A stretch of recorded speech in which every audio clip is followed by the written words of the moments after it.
Hi, it's Chris with Implied Music, and today I thought we'd take a look at a classic Christmas song. It's July, so I'm working on Christmas music. In the Bleak Midwinter.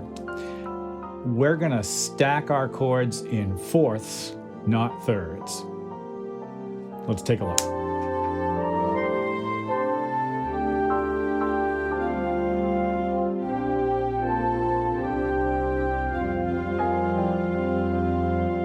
Well, here's a classic arrangement of In the Bleak Midwinter. It's right out of the hymnal.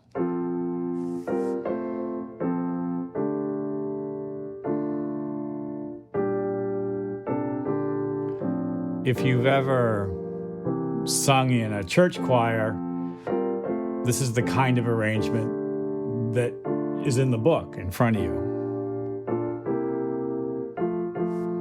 And the arrangement I have is from Holst. Well, here it is right here. You can see I've taken a little time and sketched out just generally what the chords are. D begins in the key of F, and the first chord is F. And there's a little passing harmonization, D minor, G minor, to the 5-chord C7. And really the second phrase is very similar. I love how the G minor chord here and here is voiced in this arrangement with the B flat in the bottom. I actually kept that in my arrangement. Any given chord can be voiced any number of ways, usually in thirds.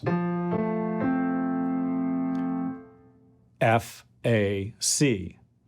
We can extend that chord, add another third and another. That's a big F major 9 chord.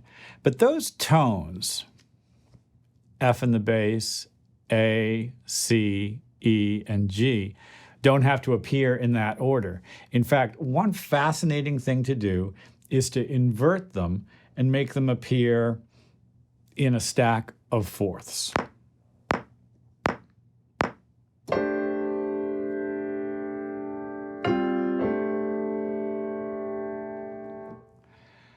Those notes there are notes from the F chord, and if I put an F bass with that, it would sound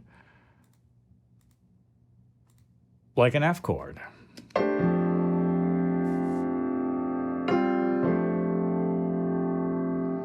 And the reason for it is this. Here's the third, that's the 6th or the 13th, there's the 9th, and that's the 5th. Well, we're going to take advantage of this sort of fact to harmonize In the Bleak Midwinter using voicings that are stacks of fourths. It's a pretty powerful tool. So let's just listen to my arrangement as it stands from the beginning. Now, keep your ears peeled for how the fourths move in parallel and create interesting and exciting, sort of crunchy harmonies, although the melody's still there.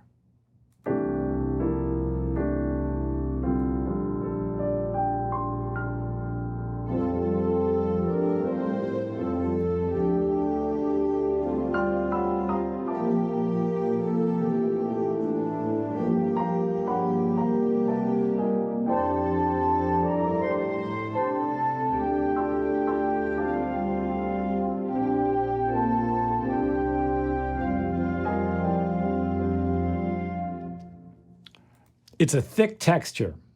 It's what my teacher used to call pan-diatonic harmony. At any given moment, any note from the scale might appear. Let's listen to the melody and the brass, because that's really where a lot of the juice is happening. I'm going to mute a few other sounds. So look at the stack of fourths, G, C, F. And this is about the only time that I like parallelisms. This is about the only time that I will accept all the notes in the voicing moving up, all the notes in the voicing moving down.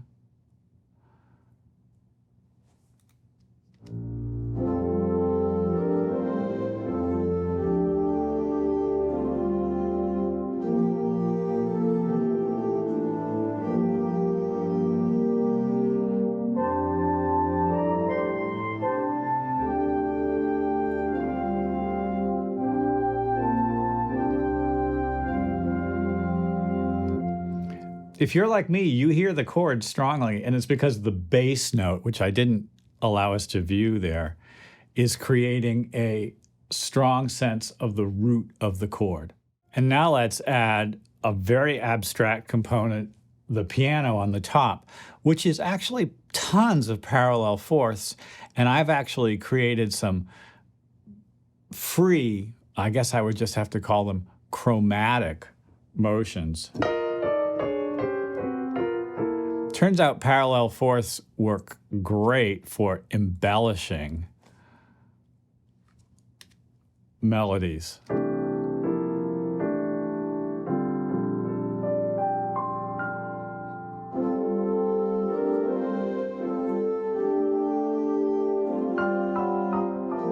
Chromatic. Chromatic.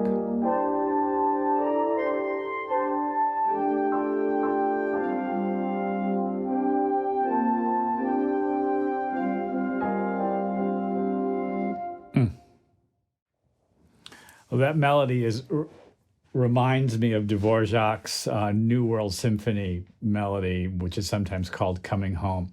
But I guess the most important thing, the takeaway for me from this, is that chords can be voiced in fourths. And when they're voiced in fourths, the added tones, the extensions, sevenths, ninths, 11ths, and 13ths, create beautiful energies within the voicings. Sometimes the voices are perfect fourths, what we call perfect consonances. Occasionally the fourth will be an augmented fourth, creating a tritone, creating a lot of energy. When you're using chromatic motion like I did in the piano, have it all be perfect fourths. But the horns, when you take a look at it in the screenshots as you're listening to it, the horns sometimes use that tritone for a little extra crunch and to create motion. This is functional harmony, because the bass follows the root motion of what is essentially, tonic dominant relationships. We still hear functional harmony, and yet the overall sensation of these sonorities is richer than the thing that got handed to us out of the hymnal. Well, this is just a quick one. I hope it's been useful. As always, like and subscribe.